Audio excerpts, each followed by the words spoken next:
I had a very innocent conversation with a very fine gentleman from the Ukraine, and it was based on that. People don't even want to talk about the conversation. I got to watch glimpses in between all of these meetings that I just told you about. I got to watch glimpses of what is taking place, wasting time in Washington. And I watched, they don't talk about my conversation. They don't talk about my transcripts. Remember this, when Schiff made up the phony story and he repeated it to Congress and the world, and it was a totally phony story, then I released the transcript. There was supposed to be a second whistleblower. What happened to him? I make great deals for our country, and they're honest deals. And when you read that transcription, and by the way, it wasn't one call, it was two calls. Nobody likes to talk about that. There was one call which was perfect, and then there was a second call, I guess a couple of months later, which was perfect. The president of Ukraine said it was perfect. The foreign minister of Ukraine said it was perfect. So if we have a transcription, we have the call, and we have the person on the other side of the call saying it was good. Now, here's the other thing.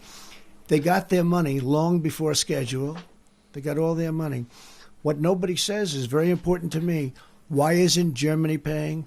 Why isn't UK paying? Why isn't France paying? Why aren't the European nations paying? Why is it always the sucker, United States? That's one. And the other thing I wanted to check very carefully, and is very important, is corruption. And we do that too. This was a perfect call, and I think we're doing very well. The World Trade Organization's been very unfair to the United States for many, many years. And without it, China wouldn't be China. China wouldn't be where they are right now. I mean, China, that was the vehicle that they used. And I give them great credit. And I also don't give the people that were in my position great credit because, frankly, they let that all happen. But the vehicle was the World Trade Organization. And Roberto and I have a tremendous relationship, and we're going to do something that I think will be very dramatic. He'll be coming with a lot of his representatives to Washington sometime, maybe next week or the week after, and we'll start working on it.